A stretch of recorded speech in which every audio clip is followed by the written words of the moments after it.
자, 이어서 우리는 인문 강의 제2강 되겠습니다. 2강 교재 페이지 11쪽 가운데 2번 적용 범위입니다. 아무래도 우리가 건축법 뭐를 다룰까요? 거기 보니까 일단은 대지를 다루네요. 대지. 자, 일반적으로 건축물을 어디다 짓습니까? 일반적으로 대지 위에다 짓겠죠? 그 대지가 필요한 거예요. 공중에다 이렇게 띄우는 건물은 없어요. 다만 물 위에 있는 건물은 있어요. 물 위에 있는 건물. 뭐 수상관광호텔, 뭐 이렇게 물 위에다도 건물 지을 수 있습니다. 물 위에도. 그러나 보통 어디다 많이 짓는다? 쉽게 해서 땅, 소위 말해서 대지 위에다 많이 짓습니다. 그래서 대지가 제일 먼저 나와요.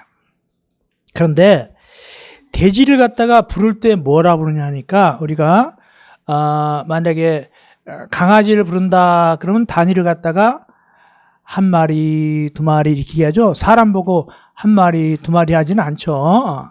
그러면 이 땅, 대지를 뭐라고 불러주냐면은 한 필지, 두 필지 이렇게 불러줘요. 필지라고 합니다. 필지. 그래서 대지의 개수는 뭐라고 한다? 필지라고 부르는 거예요. 필지. 그런데 대지를 그 필지의 원조가 있어요. 필지의 원조가 있다. 혹시 배고프신 분도 있을지 모르겠는데, 예를 들어서 우리가, 떡볶이 원조다. 그러면 어느 동이죠? 신당동 하듯이. 그랬듯이. 이거 필지 원조는 어디냐? 원래 필지 원조는 옛날 법이 이름 뭐냐면 지적법이었어요. 지적법이었습니다. 지적법. 근데 그놈이 변신한 다음에 요즘 뭐라 부르냐면 공간 정보의 구축 및 관리 등에 관한 법률로 변한 거예요. 이게 원래가 지적법이었어요.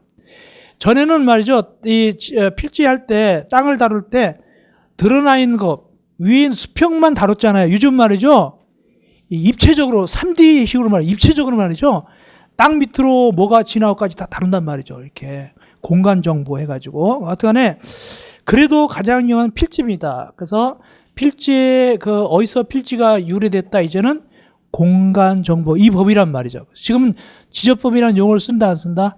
안 써요. 그래서 여러분들 지하철 같은 데서 선전한 거 봤지만 옛날에는 지적공사 뭐 그랬었어요. 요즘 지적공사란 말을 쓰지 않아요. 뭐 다른 말 유식하게 씁니다. 뭐 있을 거예요. 혹시 아세요? 뭐 옛날에 지적공사 그랬잖아요. 그죠? 지금은 지적공사란 말 쓰지 않고 그런 말 써요. 어떡하네? 기관 이름을 써요. 무슨 원 이런 식으로 무슨 원 이런 식으로 씁니다. 그래야 하시면 되겠고, 예외. 그래서 원래 필지 개수가 대지 개수가 되는 거예요. 그래서 만약에 이 공간정보법상 필지가 3개다. 그러면 대지도 몇 개로 본다고요? 건축법상 3개다. 이렇게 본단 말이죠. 4개다 하면 4개를 보는 거고. 근데 시험 문제는 그러면 공간정보법상 필지가 4개다. 건축법상 몇 개인가? 안 나와요. 안 나와요. 당연한 거니까 안 나와요. 그런데 예외가 나온다. 예외가 2가지 있어요. 첫째, 묶어서 하나 보는 경우가 있어요. 묶어서. A는 뭐냐면 묶어서 하나 보는 겁니다. 묶어서 하나 봅니다. 묶어서 하나 봅니다. B는 뭐냐? 하나 이상 필지를 쪼개가지고 하나를 보는 경우도 있어요. A는 묶어서 보는 경우, B는 쪼개서 보는 경우. 그래서 A에서 묶어서 보는 경우 A가 몇 가지? 6가지가 있어요. 6가지. 그리고 B에서 쪼개서 하나 이상 필지 일부를 쪼개가지고 쪼개서 하나하나 계산한 걸 몇 가지냐면 요거는 5가지가 있어요. 그 중에서 예를 하나씩 들어놨어요. 자, 6가지 중에서 기초가 하나 예를 들었습니다. 뭘 예를 들었냐? 그거. 2 이상 필지를 하나로 하는데 얘가 뭐 있냐면 거기 하나, 6가지 중에 하나의 건물을 2필지 이상 걸쳐 건축할 때 그 건축물이 건축하는 각 필지 토지를 합한 토지가 하나다. 이런 거예요. 이거예요. 만약에 필지가 몇 개예요, 이거? 2개죠? 그럼 원래 대지도 몇 개 돼야 된다? 2개 되어야 하는데, 그런데 여기 이렇게 건물을 갖다 이렇게 딱 걸쳐서 지은 거예요. 걸쳐서 이렇게. 이걸 뭐냐면 소위 말해서 보통 양지상 건물 그래요. 보통 일명 양지상 건물. 또 삼지상도 있겠죠? 3개 필지 위에 건물 들어가는 게도 있죠. 이렇게. 이럴 때는 이게 원래는 2개였지만 이걸 묶어서 몇 개로 본다고 묶어서 묶여서 한 개로 본다. 그런 뜻입니다. 이것이 여기 A가 이런 경우가 있다. 총 몇 가지가 있다? 6가지인데 그 중에서 쉬운 거 하나 해드린 거예요. 다음 B번은 뭐냐? 쪼갰는데 그걸 하나로 본다. 쪼갰는데 몇 가지가 있다? 5가지가 있어요. 그 중에서 하나 얘가 뭐가 있느냐 보니까 거기 농지 전용 나오죠. 하나 이상 필지 일부에 대해서 농지법상 농지 전용 허가받다. 그 허가받은 부분 토지 그 부분만 한 개 필지로 봐주는 거예요. 그 부분만. 자, B번에 있어 그림 들어갑니다. 농지 전용하는 거. 자, 여기 필지가 몇 개, 농지 필지가 몇 개 있습니까? 2개 있죠. 그러면 농지는 뭐 하는 게 원칙적인 농지일까요? 농지는 거기다 뭐 해야 되죠? 농지는 쉽게 뭘 해야 된다? 농사 지어야 된다. 농사 지어야 된다. 농사 짓죠. 농사 짓는 걸 우리는 전문용어로 농업 경영한다. 농업 경영 그래요. 농업 경영.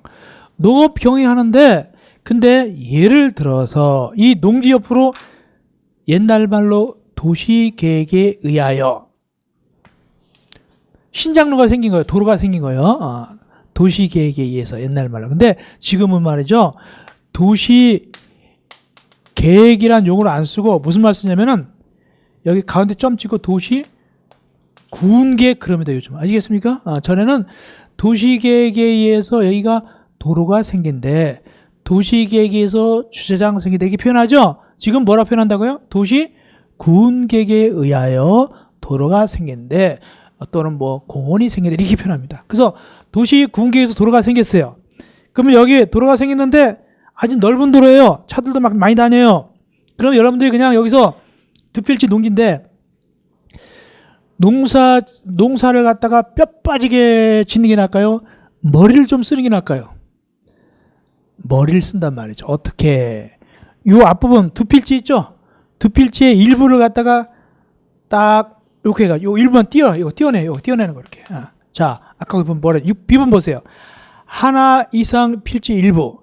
하나 이상 필지라고 했죠? 그건 2개는 하나 이상 돼야 안 돼요? 되죠? 그거의 일부를 갖다가 여기를 이제 농사 짓겠다 안 짓겠다. 농사 안 짓겠대요. 그럼 뭐 안 짓고 여기다 뭐 하겠다? 건물 짓겠다. 여기다가 이렇게 건물 짓는다는 거예요. 건물. 그러면 요 부분만 몇 개로 본다고? 요 부분만 별도로 한 개 대지로 본다. 그 뜻입니다. 그러면 농사 짓던 땅을 농사 짓지 않는 땅으로 변하는 걸 뭐라 하냐? 이걸 전문용어로 농지를 전용한다. 그래. 농지를 전용한다. 농지를 전용하기 위해서는 원적으로 관계기관한테 허가를 받아야 되지만 예적으로 신고하는 경우도 있어요. 어쨌든 보통 농지 전용 허가를 받았단 말이죠. 이제 농사 짓는다 안 짓는다? 안 짓고 어떻게 하겠다? 건물을 지을 때 이 부분 일부를 갖다 몇 개로 본다고요? 한 개 대지로 본다. 그 뜻입니다. 그것이 B에서 5가지 중에서 하나 예를 쉽게 예 들은 겁니다. 이어서 건축물이 뭐냐? 건축물에서 중요한 게 뭐냐? 거기 지붕, 과, 기둥. 거기 지붕, 이나, 기둥이 아니에요. 지붕, 이나, 기둥이 아니라 지붕, 과, 기둥이에요. 그러니까 건물이 되려면 이거요. 이렇게 지붕은 반드시 있어야 돼요. 그리고 이렇게 지붕 다음에 뭐 있죠? 거기? 기둥. 이렇게 기둥이 있든가 아니면 지붕이 있고 그다음에 뭐가 있든가 여기 벽이 있든가 이래야지 뭐가 된다고요? 건축물이 되는 거예요. 그러면 노천, 용천, 온천. 노천, 온천. 그러니까 이게 바깥에 온천인 경우 있잖아요. 이렇게 그냥 이렇게 막아가지고 이렇게 돼가지고 여기서 이렇게 사람들이 이렇게 들어가요. 그럼 여기 위에 뭐가 보일까요? 밤에 갔다면 뭐가 보인다고 대답하는 게 좋을까요? 별이 보이더란 말이죠. 이렇게. 이거는 건축물이다 아니다? 이건 아니에요. 아시겠습니까? 이건 건축물 아닙니다. 뭐가 반드시 있어야 되니까 이 지붕이 있고 벽이나 기둥이 있어야 되니까 그 뜻입니다. 이것이 건축물입니다. 그런데 거기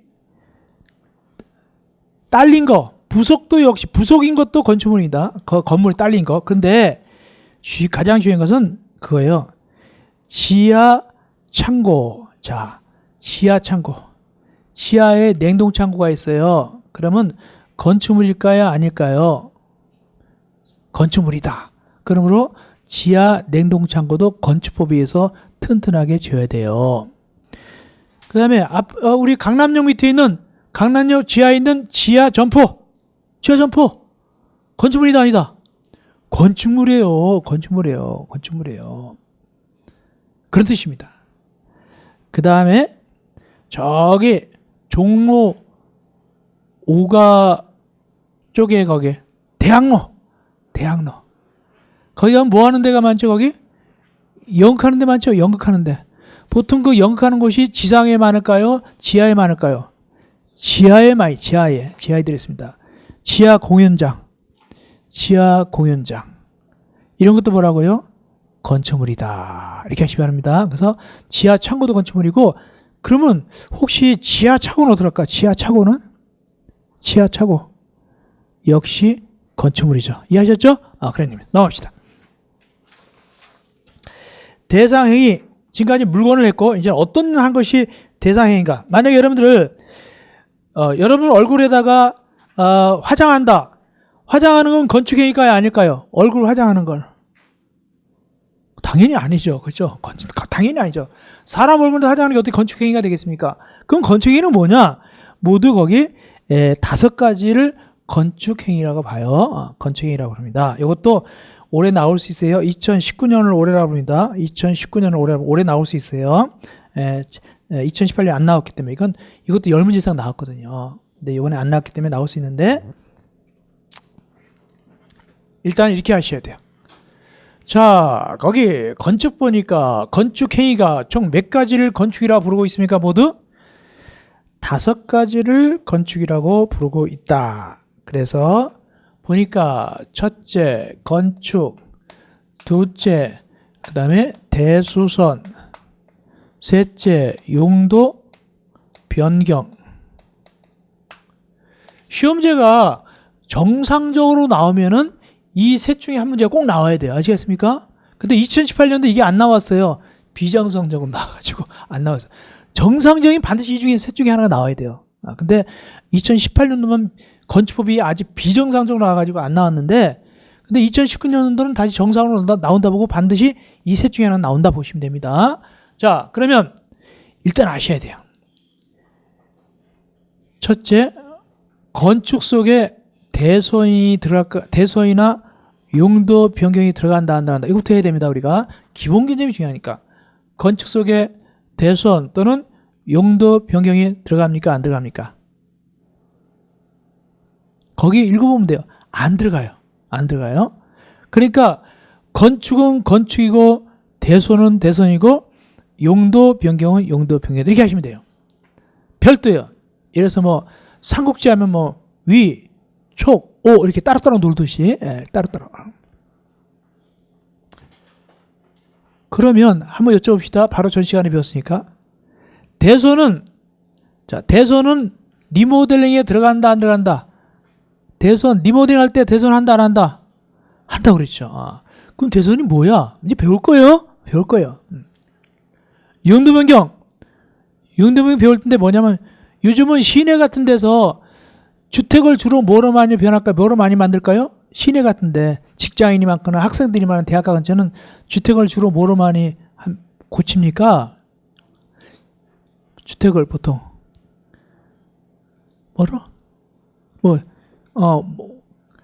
조금 고치는 거. 물론 나는 원룸도 짓지만 조금 고치는 건 보통 용도 변경이거든요. 그 상태에서 보통 하는 거. 용도 변경하는 게 주로 뭐냐면 이제 식당 같은 거 있죠? 식당 또는 카페. 카페도 도남로 같은 데 보면, 성신여대 같은 데 보면요, 기아집 같은 데도 이렇게 있는 집을 약간 개조해 가지고 식당도 하고 카페, 커피점도 이렇게 하고 그래요. 이렇게 합니다. 그게 용도 변경이에요. 그러니까 예를 들어서 뭐 주택을 갖다가 공장을 병원으로, 병원을 장례식장으로, 장례식장을 갖다가 창고로, 이게 하는 게 바로 뭐다? 용도 변경이에요. 그러면 건축은 건축이요, 대선은 대선이요, 영도병이 영도병인데, 그런 건축은 뭐가 있냐? 거기 나오는데 몇 가지가 있다 모두? 5가지가 있다. 이건 반드시 알고 가야 되겠죠. 자세하게 설명드립니다. 제일 먼저 뭐냐? 신축, 그 다음에 증축, 그 다음에 개축, 그 다음에 재축, 그 다음에 이전, 이렇게 모두 5가지가 있게 된다. 이 뜻들을 반드시 알아야 되기 때문에 천천히 설명드립니다. 첫째, 신축이란 무엇인고? 신축은 그냥 있던 데다가 건물을 짓는 거예요. 이게 신축이에요. 이게 신축. 이게 신축입니다. 이 건물이 주된 건물이든 부속 건물이든 짓기만 하면 신축이 되는 거예요. 처음 짓는 건 무조건 신축입니다. 빈 땅에다 처음 짓는 건 무조건 신축이다. 그런데 이것도 신축이다. 뭐냐? 이게 중요하면 이게 그 다음에 중요한 거예요. 여기 이미 부속 건물이 있었어요. 부속 건물. 화장실이나 창고나 또는 뭐 이런 게 있었어요. 근데 이제 진짜 건물 짓는 거예요. 진짜 건물. 주된 건물 짓는 거예요. 그러니까 누가 누구를 위해서 쓰이냐면 부속 건물이 주된 건물을 위해서 쓰이겠죠. 근데 이미 이건 있었고 나중에 진짜 건물 짓는 거예요. 주된 건물. 이건 뭐라고 한다? 신축이라고 부른다. 이거는 신축이라고 한다. 그러니까 창고 있는 데다가 진짜 집을 지으면 뭐가 된다? 신축이 되는 거예요. 그런데 증축 반대로 이미 진짜 건물이 있었어요. 이미 진짜 건물, 주된 건물이 있었는데 화장실이 모자라서 화장실 하나 더 줬어요. 밖에다가 이렇게. 이건 뭐다? 이건 증축이에요. 증축. 그러면 이 건물과 이 건물, 이 그림과 이 그림이 달라요. 그림을 구별할 수 있겠어요? 구별할 수 있는지 모르겠는데 우리 옛날에 IQ 검사할 때 이렇게 구별하는 거. 이미 부속 건물이 있는 상태에서 주된 건물을 지으면 신축이지만 이미 주된 건물인 상태에서 부속 건물을 지으면 뭐가 된다? 증축이다. 그 뜻입니다. 그 다음에 이것도 증축이에요. 같은 대지 안에서 주된 건물에 A동이 있었어요. 근데 이 병원이 말이죠. 너무너무 영업이 잘 돼서 신관이에요. 신관을 갖다 새로 짓는 거예요. 주된 건물 B동, 신관을 이렇게 짓는 거예요. 이렇게. 이건 뭐로 본다? 같은 대지 안에서 증축으로 봐요. 증축이라고 봅니다. 학교 같은 거, 병원 같은 거, 신관 가지 뭐 동관 가락으로 막 그런 식으로 새로 짓죠. 다 뭐다? 같은 대지는 증축입니다. 이것도 증축입니다. 그런데 가장 일반적인 형태의 증축은 뭐냐? 가장 일반적인 형태의 증축은 이게 바로 일반적인 형태의 증축이에요. 이렇게. 이건 설명 안 해도 금방 알죠? 이거 증축 아닙니까? 증축하죠. 그런데 옛날에 공인중개사 시험에서 이렇게 낸 적이 있어요. 이것도 증축이라고. 일단 몇 층짜리 건물입니까? 3층짜리 건물이죠. 그런데 건축주가 말이죠. 이걸 딱 막아버렸어요. 졸지에 몇 층으로 변했죠? 4층으로 변했어요. 4층으로. 외형적으로 늘어났어요? 안 늘어났어요? 안 늘어났죠. 내부적으로 이거 뭐가 생기죠? 바다 면적 생겼죠? 아까 얘기했잖아요. 바다 면적 늘어나면 뭐가 늘어난다? 연면적 늘어난다. 연면적 늘어나면 뭐가 늘어난다? 용적률 늘어난다. 층수 늘어났다. 뭐죠? 증축입니다. 아시겠어요? 요거 증축이다. 주의하시기 바랍니다. 다음, 개축과 재축. 요거 공통점 뭐냐? 다시 축조합니다. 개축과 재축의 공통점은 다시 축조한다. 다시 신다는 뜻이죠. 근데 그 동기가 과정이 달라요. 개축은 인간의 의지에 의해서 스스로 철거하고 지을 때 개축이라고 부르고, 재축은 자연재해 등으로 인해서 멸실되었을 때 다시 지을 때 우리는 재축이라고 불러요. 그 만약에 인도네시아에 쓰나미가 밀려와가지고 호텔이 무너져버렸다. 혹시 다시 진다면 그곳은 개축일까요? 재축일까요? 재축이다. 재축이다 그 뜻입니다.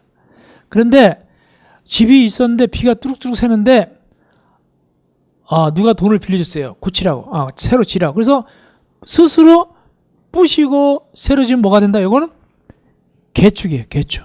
아시겠죠? 이렇게 됩니다. 개축입니다. 근데 이게 조건이 있어요. 근데 뭐냐? 종전 범위 내에서 줘야 됩니다. 만약에 초과됐다, 오버됐다. 이게 초과되면 어떻게 되냐? 이래서요, 2층짜리 건물이 무너졌어요. 근데 3층을 져버렸단 말이죠. 초과됐단 말이죠. 그건 뭐로 가느냐? 이때는 초과되면 어디로 가냐? 이게 중요합니다. 이게 시험에 잘 나와요. 초과될 때 뭐로 간다? 요거. 뭐라 부를까요?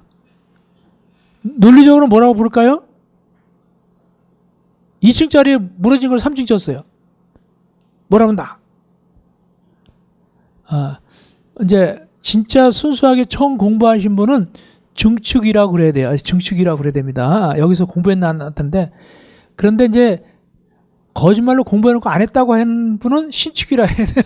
그 다음에 신축입니다. 신축. 꼭 외워놓으세요. 이거 신축이 되는 거예요. 그러니까 만약에 강원도에서 펜션이 눈이 많이 와서 무너졌어요. 3층이었는데 4층을 지어버렸네? 그건 뭐라고요? 원래는 재축이잖아요. 눈은 무너졌으니까. 근데 그때는 신축이 되는 거예요. 신축. 오버되면. 초과되면 신축이에요. 그걸 우리 교재 좀 봐야 돼요. 봐야 됩니다. 교재 볼까요? 개축 봅시다. 개축. 기존 건물을 전부 또는 일부를 철거하고서 그 대지의 종전과 같은 규모에서 짓는 게 바로 뭐다? 개축이다. 만약에 오버되면 뭐가 된다고요? 신축이다. 다음 재축도 마찬가지입니다. 천재지변 그 밖에 재해로 멸실될 때 하는 것인데 첫째, 연면적은 절대 넘어가 안 됩니다. 연면적의 합계가 넘어가 안 된다. 만약에 연면적 합계가 넘어가면 이건 무조건 신축이 되는 겁니다. 연면적 합계는 정종 규모 이하야 된다. 다만 층수나 높이는 동수는 혹시 좀 오버될 수도 있어요. 그건 좀 봐줄 수도 있어요. 뭐냐? 즉 동수, 층수 높이가 모두 종종 규모 이하일 것. 여기까지 똑같은데 다만 예의 있어. 밑에 동수, 층수 높이 어느 하나가 초과하더라도 법에 위반되지 않는다. 그때는 그냥 뭐로 봐준다고요? 그냥 재축으로 봐주겠다. 그러나 용적률 합계는 절대 넘어가면 안 됩니다. 재축할 때. 넘어가면 뭐가 되고? 신축이다. 증축 아니다. 꼭 하시기 바랍니다. 다음 이전. 이전은 말장난 문제. 이전은 말장난 문제 주의하세요. 자, 우리가 갔더니 문 딱 닫은 거 세탁소 이전 그려놨어요. 세탁소 딴 데 갔구나. 그게 아닙니다. 요건. 첫째, 이전은 다른 데로 가는 것이다. 같은 대지다. 다른 대지다. 거기. 같은 대지에 같은 대지. 이전 다른 대지가 아니라 같은 대지 안에서 같은 건물인데 같은 대지 안에서 주요구조부 아까 했죠? 몇 가지 있었죠? 6가지. 바, 지, 보, 내, 주기를 해체한다, 해체하지 않는다. 해체하지 아니하고 그냥 골격이 있는 상태에서 전부 해체하는 게 아니에요. 골격이 있는 상태에서 같은 대지인데 뭐만 옮겼다고요? 위치만. 그러니까 이전은 이거예요. 이게 대지다 그러면 골격이 있으면 이게 이전이에요. 이게 이전이라니까요. 그러면 이런 빌딩 같은 이전이 쉬울까요? 이럴까요? 거의 불가능하죠. 불가능하죠. 근데 이전 목조 건물 같은 거나 이런 걸 이전하는 경우가 있습니다. 그래서 아마 보신 분도 있을지 모르겠어요. 보신 분도 이전하는 거. 결론. 이전은 말장난 문제. 주요구조부를 해체한다, 해체하지 않는다. 해체하지 아니하고. 두 번째, 같은 대지다, 다른 대지다. 같은 대지다. 뭐만 옮긴다? 위치만. 요거예요. 말장난 문제 주의하셔야 돼요. 여기까지 건축행위였습니다. 건축은 뭐 받는 게 원칙이냐? 건축은 원칙적으로 허가받아야 돼요. 원칙적으로 물론 작은 거는 신고하지만 조그맣게 원칙은 허가받아야 돼요. 그러니까 이 건물도 허가받고 지은 거예요. 건축허가. 됐습니다. 내가서 대선. 대선은 건축에 들어간다 안 들어간다? 안 들어간다. 별도다. 그럼 대손은 뭐가 대손이냐? 모두 거기 기역부터 지읒까지가 대손인데 이거는 건축에는 안 돼. 건축까지는 안 가는 거예요. 고치는데 건축, 즉 중축, 개축, 재축은 해당하냐. 그거보다 약한 거예요. 그러니까 대손은 일반 수선과 그 건축행위인 중축, 개축 그 사이에 껴있는 거 있죠? 아주 중대하게 수선하는 거예요. 한마디로. 그게 대손입니다. 많이 수선하면 중축, 개축, 재축이 되는 것이고 조금 하면 그냥 수선인데 이건 중간입니다. 이게 대손인데 시험지에 잘 나온 거 말씀드리면 거기 기역입니다. 내력벽을 증설해 제한 뒷부분이 중요합니다. 그 벽면적을 면적 얼마입니까? 30제곱미터 이상 수선 변경하는 거 30제곱미터 이상. 근데 이거 주의하셔야 돼요. 거기 그냥 벽면적입니까? 그 벽면적입니까? 그 벽면적. 요걸 갖다가 중개사에서 소금시설 문제를 냈어요. 시험지 이렇게 냈어요. 벽면적을 30제곱미터 이상 수선 변경은 대손이다. 보통 맞게 생각하겠죠. 근데 틀렸다고 그랬어요. 왜? 뭐가 빠졌으니까? 그가 빠졌으니까. 그가 뭔데?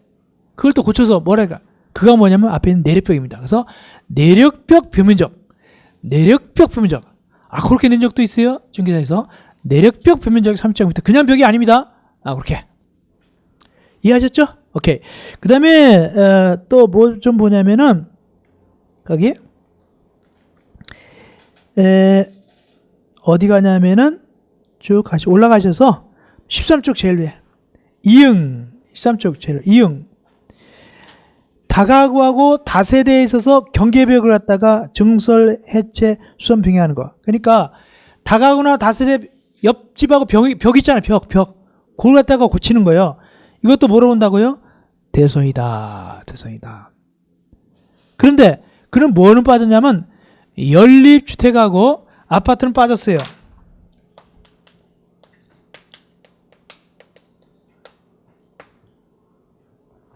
연립주택과 아파트는 빠졌습니다. 이거는 아파트는 연립 옆에 벽을 갖다가 고치면 된다 안 된다? 큰일 나요. 아파트 300이로 300 옆에 벽을 갖다 헐어보세요. 고쳐보세요. 큰일 나죠. 무너져 버리니까. 그건 안 들어있어요. 그래서 뭐만 들어있다고요? 다가구하고 다세대만. 다가구하고 다세대만 들어있다. 그 뜻입니다. 벽 고치는 거. 증설, 해체, 수선 변경. 경계벽을 갖다가. 근데 이걸 날림 지면 옆집에서 코곤 소리가 들리죠? 그런 경우도 있어요. 날림이죠. 다가구나 다세대 같은 거. 일단은 첫 번째 시간이니까 시간 구입하지 말고 다가구하고 다세대 좀 설명드릴게요. 어떤 게 다가구고 어떤 게 다세대인가.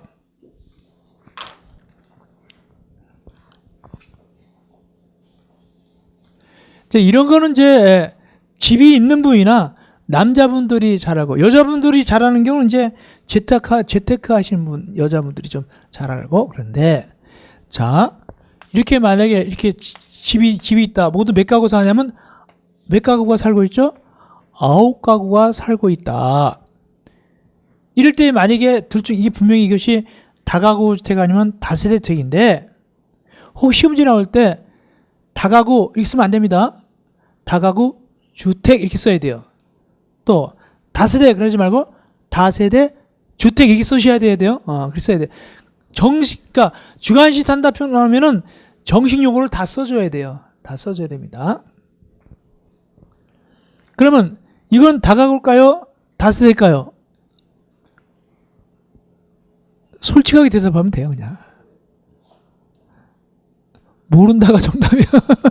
모른다가. 다가구도 9집 살잖아요. 그죠? 다가구도 9집 살죠? 모른다가 정답인데 그럼 뭘 보면 알 수 있냐? 사람이 가가지고 이거 가가지고 이렇게 침을 딱 붙여 이렇게 발라봐가지고 한다?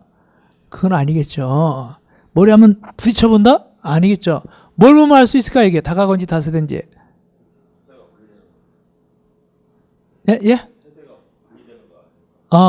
세대가 분리된다. 어느 정도 맞는 얘기입니다. 근데 세대가 분리된다고 표현했거든요. 근데 혹시 여자분들인 경우는 그 말을 못 이해할 수도 있어요. 그래서 제가 좀 설명드릴게요. 부연 설명으로. 일단은 우리 선생님 말씀드린 세대는 물리적 세대가 아니에요. 우리 법적인 세대를 얘기하는 거예요. 다가구도 분리가 돼서 따로따로 여기서 밥 먹고 여기 따로따로지, 여기 302로 다가구라면 여기 사람이 화장실은 아침마다 302호 뚝 쏘게 똑똑도 누구세요? 저 화장실 왔는데 이거 안 하잖아요. 그죠? 따로따로 분리해서 합니다. 세대들. 근데 지금 말씀드린 제가 의미는 알아요. 아는데 그럼 어떠냐? 다가구 다세대를 알려면 일단 뭘 하냐? 세대가 분리됐다. 그러면 세대가 분리된 거 어떻게 알아요? 그것도 어떻게 알 수 있을까요? 그럼 그렇죠. 이제 제가 그 얘기예요. 그러니까 다가구냐 다세대를 보려면 건축물 대장이나 또는 건물 등기부 등본을 봐야 돼요. 그러니까 한마디로 공부를 봐야 되지 가지고 머리통 이렇게 해가지고 부딪혀봐도 몰라요. 아시겠습니까? 자기 머리만 띵띵거리지. 그러니까 즉 등기부나 건축물 대장을 봐야 된다는 뜻입니다. 그래가지고 가가지고 각각 여기 이 301호 따로 등기돼 있고 302호 따로 소유자가 따로 등기돼 있으면 그건 뭐고? 그거는 다세대고, 몽땅 묶어서 소유자 하나로 돼 있으면 뭐가 되고? 다가구예요. 다가구입니다. 그러니까 어떤 분 그래요. 자기가 들어가 살면서도 다가구에 새로 살고 있는지 다세대에 새로 살고 있는지 몰라요. 왜? 요즘은 다가구도 말이죠. 이렇게 명피 붙여놔요. 이렇게 301호 302 멋있게 하느라고. 그럼 뭘 봐야 된다고요? 건축물 대장이나 등기 봐야 돼요. 근데 큰 차이가 있어요. 만약에 이게 다가구다 그러면, 다가구 주택이다 그러면 총 몇 집이 들어가 살고 있죠? 9집이 들어가 살고 있죠? 근데 이 주인은 보통 몇 명이라고요? 소유자가 한 명이에요. 다가구는 몽땅 하나의 주인이.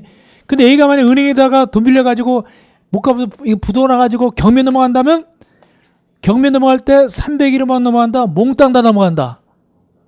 몽땅 9집이 다 쫓겨나는 거예요. 다가구는. 그런 위험이 있어요. 근데 다세대는 따로 주인이 다르기 때문에 따로 경매 넘어가는 거예요. 그래서 만약에 301호 경매 넘어가면은 이 집만 쫓겨나는 거예요. 아시겠습니까? 그렇기 때문에 문제가 뭐냐면 다가구는 말이죠. 여기 주소만 잘 적으면 돼요. 호수는 틀리게 적어도 괜찮아요. 다가구는 호수는 잘못 적어도 괜찮아요. 왜냐면 안방 건너방 개념이니까 방이 여러 개 있는 걸 보는 거니까. 근데 다세대는 반드시 301호 301호 똑바로 적어놔야 돼요. 잘못 적어놔가지고 만약 경매 나오면 자기 집이 넘어가게 잘못하면. 그래서 다세대는 따로 하기 때문에 이 301호 201호가 굉장히 중요한 거예요. 즉 아파트가 마찬가지. 아파트도 201호 202호 따로 중요하잖아요. 그죠? 그거 똑같은 거예요.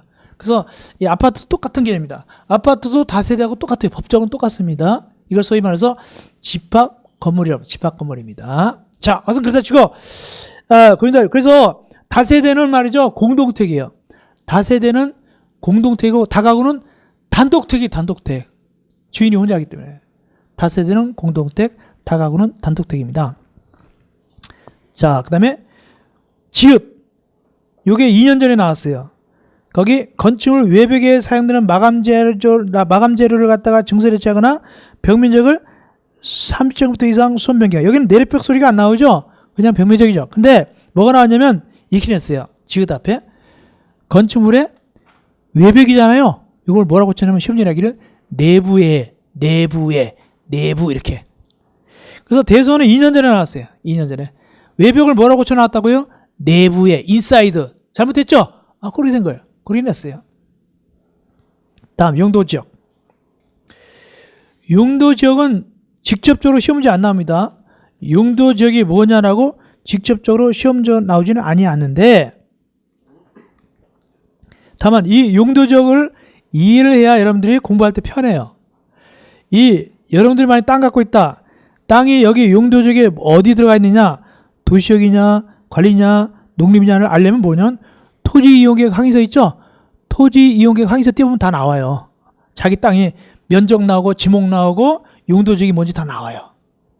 자, 도시적, 관리적, 농림적, 자연환경 보유적 이 네 가지가 있죠. 그게 도시적은 주거적, 상업적, 공업적, 녹지적이 있어요. 자, 만약에 도시역에서 할아버지가 야, 내가 너한테 땅 증여할 텐데 너 어느 지역 면접에 갔다고 간주합시다. 면접에 갔다 보고 도시역에서 너 어느 지역 땅 받을래? 하면 어느 지역 땅 받는다고 이게 될까요? 상업지역이죠. 이건 상업지역은 금수저예요. 금수저. 태어날 때부터 용적률 건폐율이 높아요. 아시겠어요? 상업지역은 일단은 용적률 건폐율이 높다고요. 기본적으로. 그러니까 여기 강남역 여기 상업지역이죠. 그죠? 높잖아요. 주거지역은 중간 정도 되고, 주거지역은 중간 정도. 그다음에 공업지역도 어느 정도 되고, 녹지가 제일 낮아요. 녹지가 제일 건폐율 용적이 낮는데, 특별히 주거지역도 이렇게 나가죠. 전용 주거지역, 일반 주거지역, 준주거지역. 이게 갈수록 건물이 높아질까요? 낮아질까요? 전용, 일반, 준주거. 갈수록 건물을 높이질까요? 더 낮게 질까요? 더 높게 짓게 됩니다. 그래서 전용 주거지는 주로 이제 단독택 같은 거 있죠? 그 다음에 일반 주거지는 아파트. 다만, 일반 주거지도 1종, 2종, 3종 있잖아요. 이것도 아셔야 돼요. 1종이 더 높은 아파트일까요? 3종이 더 높은 아파트일까요? 이건 숫자 클수록 좋은 땅이 아시겠습니까? 숫자 클수록. 그러니까 할아버지가 야 같은 땅인데 너 1종 일반 주거지역 가일래? 3종 가일래? 저 그냥 세 번째가 좋으니까 3종 주세요 하면 3종이 좋은 거예요. 3종이 고층 아파트죠. 고층 아파트. 그 다음에 준주거는요. 잘하면 사업적으로 넘어갈 수 있는 땅이에요. 준주거 지역은요. 요거에. 아주 옛날에는 좀 어리숙한 때는 준주거를 갖다가 준주거 지역을 사업적으로 용도 지역을 변경해가지고 떼돈 버는 사람도 있어요. 옛날에. 지금은 어린 반프로치스럽죠. 옛날에 아니죠. 얼마 전인가, 10년 전인가, 7년인가. 강남이 어디에서 용도 지역이 변경하다가 어느 그 지방의원이 자살했던가, 어떻게, 하여튼 그런 적이 있어서 안 돼가지고, 그거 갖다가, 하여튼간에, 지금은 용도 지역 변경하기 굉장히 힘들어요. 이게 돈이 왔다 갔다 하는 거니까. 자, 상업적. 중심, 일반, 근린, 유통. 이 중에서 제일 땅값 비싼 게 중위사업적입니다. 중위사업적. 그래서 강남역은 분명히 중심 아니면 일반 사업지일 거예요. 일단 공업적, 전용공업적, 일반공업적, 중공업적. 여기 공업적도 중공업적이 제일 나아요. 그래도 괜찮아요. 아마 중공업적은 여기 말하는 술집도 있고 그럴 거야 아마. 공업단지 술집 같은 거 이런 거 있잖아요. 그죠? 이렇게. 그 다음에 녹지적, 보존 녹지적, 생산 녹지적, 자연 녹지적. 이 중에서도 건물도 좀 지을 수 있는 땅이 있어요. 만약 할아버지가 너 어느 땅 가려면 어느 땅 간다 그럴까요? 보존, 생산, 자연 어떤 거? 자연 녹지가 건물도 지을 수 있어요. 자연 녹지. 그러면 그런 거예요. 저는 그냥 자연에 살 테니까 자연 녹지 주세요. 그래가지고 거기다 건물 지을 수도 있어요. 자연 녹지가. 괜찮은 땅이에요. 자연 녹지가. 그다음 관리지역. 이 관리지역이 옛날에는 준농림지역이었어요. 이게 옛날에 어디였냐면 옛날에 용인이요. 용인지역이 준농림지역이었거든요. 근데 아파트를 막 때려줬잖아요. 난개발했잖아요. 그 바람에 안 되겠다. 관리해야 되겠다 싶어서 이름을 바꿨어요. 뭐라고? 관리지역이라고. 근데 관리지역은 보존관리, 생산관리, 계획관리지역인데 이 중에서 어디가 좋으냐? 계획관리지역이 제일 나아요. 이거는 계획관리지역은요. 지구단위 계획을 하면 상세하게 계획을 세우면 아파트도 지을 수 있어요. 계획관리지역은. 그러니까 이거 토지용계획 가서 띄워보면 관리지역 나오잖아요. 나와가지고 거기 보존관리, 생산관리, 계획관리 쭉 나오거든요. 그러면 계획관리지역은 괜찮은 땅이에요. 계획관리지역은 아파트도 잘하면 지을 수 있어요. 다음 농림지역, 자연의 보존지역. 어쨌든 여기 따라서 이 기본적으로 금수저, 은수저, 흑수저가 결정돼 일단은. 근데 사실상은 다 최소한 은수저 이상은 돼. 왜? 땅만 갖고 있으면 일단 돈이 얼마인데, 그죠? 그뭐 따지겠어요, 그죠? 일단 땅만 있으면 대단한데, 그죠? 또 재수만 주면 그 땅이 올라버리면 그냥 여기 강남 옛날에는 뭐였냐면 저도 어렸을 때 서울에 살았으니까 5살 때 여기 6살 때 올라왔으니까 벌판이었어. 벌판. 여기 벌판이었어요. 벌판. 이렇게 되면 꿈에도 생각 못했어요. 벌판이었어요. 뭐 배박 같은 것도 있고 막 그래. 저 말죽거리 같은 데는 완전 논이었어. 논. 말죽거리. 양재가 말죽거리야. 못 알아듣는구나. 양재가 말죽거리거든요. 그쪽이 논 같은 데 있어요. 그 거기서 막 여름에 수영도 하고 그러는데 가가지고. 예, 근데 그렇게 변해버렸죠. 변해버렸죠. 자, 일단은 여기까지 하시고 2강은 기초 강의니까 너무 이렇게 막 서두지 마시고 입문 강의니까 일단은 입문 강의 여기 제 2강은 여기까지 하겠습니다. 쉬었다가 3강은 3번 적용의 배제 건축법을 적용하지 않는다. 즉 건축법상 건축물을 안 보는 거예요. 그거 하게 되겠습니다. 고생했습니다. 제 3강에서 만나 뵙겠습니다.